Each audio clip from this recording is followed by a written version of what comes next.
देखिए, देवास के forest range से इसको लेके आए हैं और कल यहाँ पर जू में करीब 11 बजे हम लोगों ने उसका ट्रीटमेंट शुरू किया। 10 बजे जू में आ गया था ये।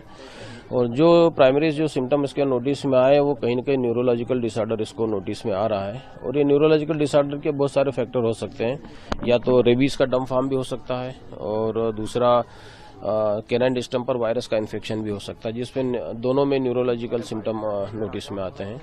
और जिस तरह से ये अपना सिम्टम एग्जिबिट कर रहा था वाइल्ड में, जिस तरह से एक डोमेस्टिक एनिमल की तरह, एक बेसिक नेचर जो इनका वाइल्ड बिग कैट का होता है कि कितना भी बीमार हो जाए, कितना भी सिक हो या कितनी भी उसके साथ फिजिकल प्रॉब्लम हो, कहीं न कहीं अपना बेसिक नेचर तो एग्जिबिट करेगा और अटैक करेगा, गुर्राएगा और ह्यूमन कॉन्टेक्ट से हमेशा दूर रहने की कोशिश करेगा। लेकिन वहाँ पर इसने इस तरह का कुछ भी इस तरह के व्यवहार, उसने बिहेवियर इस तरह का एग्जिबिट नहीं किया। तो ये जो घटनाक्रम हुआ था इसके साथ में गाँव वाले, ये देखिए गाँव वालों ने जरूर इसको जिस तरह से वीडियो देखा उसमें कि उसको एक जैसे गाय की बछड़ी की तरह से उसको हैंडल कर रहे थे और जिसमें ये कुछ भी प्रतिक्रिया नहीं दे रहा था। और जो वीडियो मैंने भी देखा था उसमें तो ये बड़ी सरप्राइजिंग बात थी है, क्योंकि ये इस तरह के जो सिम्टम जो नोटिस में आते हैं जनरली ये न्यूरोलॉजिकल डिसऑर्डर में आते हैं जब खुद अपनी आइडेंटिटी एनिमल भूल जाता है, जैसा कि इस केस में हुआ है। तो कहीं न कहीं इसका ब्रेन बड़े लेवल पर वायरस ने डैमेज किया है, जिसके कारण ये अपनी खुद की आइडेंटिटी भूल चुका है। और इसकी आंखों का आई साइट को भी हम लोगों ने चेक किया तो कहीं न कहीं पार्शियल ब्लाइंडनेस भी है उसके अंदर। तो ये चीज़ भी उसमें नोटिस, ये भी न्यूरोलॉजिकल डिसऑर्डर के कारण ही है, उसका एक पार्ट है जिसके कारण होता है ये। किस तरह से ट्रीट किया जा रहा है? देखिए, अभी हम लोगों ने सिम्टोमेटिक ट्रीटमेंट किया है। जो यहाँ पर जब लेके आए थे तब हर आधे घंटे 20 मिनट में उसको सीवियर सीजर्स आ रहे थे, उसको ट्रिमर्स आ रहे थे और बॉडी पूरी अकड़ जाती थी, जिसको हम लोग सामान्य भाषा में फिट बोलते हैं, मिर्गी आना जिसको बोलते हैं। तो सबसे पहले उसको मैनेज करना था। दूसरा, टेम्परेचर जो नॉर्मली इनका 101 डिग्री के आसपास होता वो 106 के आसपास था। वो टेम्परेचर मैनेज करना वो हमारे लिए चैलेंजिंग था। और दूसरा, डिहाइड्रेशन की कंडीशन भी इसकी बड़ी सीवियर थी, तो उसको रिहाइड्रेट करना भी उतना ही जरूरी था, क्योंकि लंबे समय से भूखा था, कुछ खाया पिया भी नहीं था उसमें। तो ये तीनों चीज़ों पर हम लोगों ने, और जो भी उसको पेन वगैरह, तो पेन से उसको थोड़ी सी उसको राहत मिले, आराम मिले, तो ये सब चीज़ों पर हम लोगों ने 4 चीज़ों पर काम किया है। तो ये जो अभी जो 24 घंटे अभी बीते हैं उसमें इतना जरूर रिलीफ मिला है कि वो ट्रिमर्स खत्म हो गए, टेम्परेचर भी उसका डाउन हो गया है।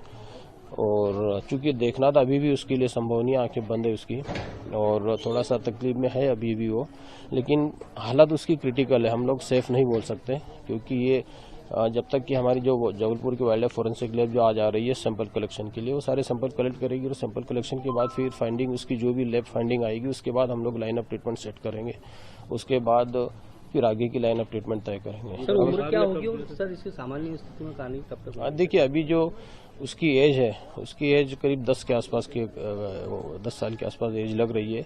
और यहाँ ये चीज भी नोटिस करने वाली थी कि उसकी एक्सटर्नल बॉडी पर किसी भी तरह के चोट के कोई निशान नहीं थे। वन विभाग ने सर कब दिया था और कितने % चांसेस है इसके बचने के? देखिए, प्रोग्नोसिस या बचने के चांस के बारे में तो अभी कुछ भी कहना संभव नहीं। जैसा कि मैंने बताया कि हालत क्रिटिकल है। इतना जरूर मैं बोल सकता हूँ कि कल से आज में काफी उसकी हेल्थ में इम्प्रूवमेंट थोड़ा सा देखने को मिला है, कि ट्रिमर्स जो आ रहे थे वो बंद हो गए हैं और टेम्परेचर थोड़ा सा डाउन है। बस इतना ही बोल सकते हैं। बाकी ले फाइंडिंग में अगर जो भी सामने चीज, अगर कभी रेबीज का डम्फाम भी अगर आता है तब तो कुछ भी नहीं, बचाने की कोई उम्मीद नहीं की जा सकती है। और अगर कैनाइन डिस्टेम्पर भी है, सीडी का इन्फेक्शन भी अगर है, अगर कोई कंबाइंड इन्फेक्शन नहीं है तो एक चांस जरूर लिया जा सकता है, लेकिन उसमें भी चांसेस बहुत कम है, क्योंकि आगे चल के उसको न्यूरोलॉजिकल जो डिसऑर्डर जो डैमेज हो चुका है उसमें रिकवरी के चांसेस बहुत कम होते हैं। तो वो भी एक प्रॉब्लमेटिक ही रहेगा। आपके पास कब आया था? ये मेरे पास कल 10 बजे के आसपास आया यहाँ पे जू में, और उसके बाद ही फिर हम लोगों ने इसको ट्रीटमेंट शुरू तो किया। इसका ट्रीटमेंट क्या यही संभव है या कहीं और भी भेजा जा सकता है? नहीं, अभी देखिए हम लोग एक्सपर्ट की कांटेक्ट में भी हैं। हम लोग, हमारे जो वाइल्ड लाइफ एक्सपर्ट, हमारे जो ग्रुप और दूसरे जूस के साथ हम लोगों के साथ जो बना हुआ है, उसमें भी हम लोगों ने इसके वीडियो डाले, इसके जो सिम्टम्स थे वो डाले हैं, इसके इसको जो सीजर्स आ रहे थे उसके भी जो कंडीशन थी वो भी डाली है, और एक्सपर्ट की एडवाइस भी साथ साथ ले रहे हैं। जो मेडिकेशन हम लोग दे रहे हैं वो भी उनके नॉलेज में लेके कि अब क्या किया जाए, अब क्या किया जाए। तो ये सब सारी चीज़, चूँकि हमारा अल्टीमेट गोल एक ही होता है कि एनिमल का वेलफेयर, उसको किसी तरह का डैमेज ना हो, उसको किसी तरह से उसका नुकसान ना हो, और उसको हम लोग उसके वेलफेयर और उसके ट्रीटमेंट के लिए, उसकी बेहतरी के लिए काम करें। इसलिए हम लोगों ने सारी चीज़ों को जहाँ जहाँ हम भेज सकते थे वीडियो इसके सब जगह भेजे हैं, ताकि एक अच्छी लाइन ऑफ ट्रीटमेंट मिल जाए।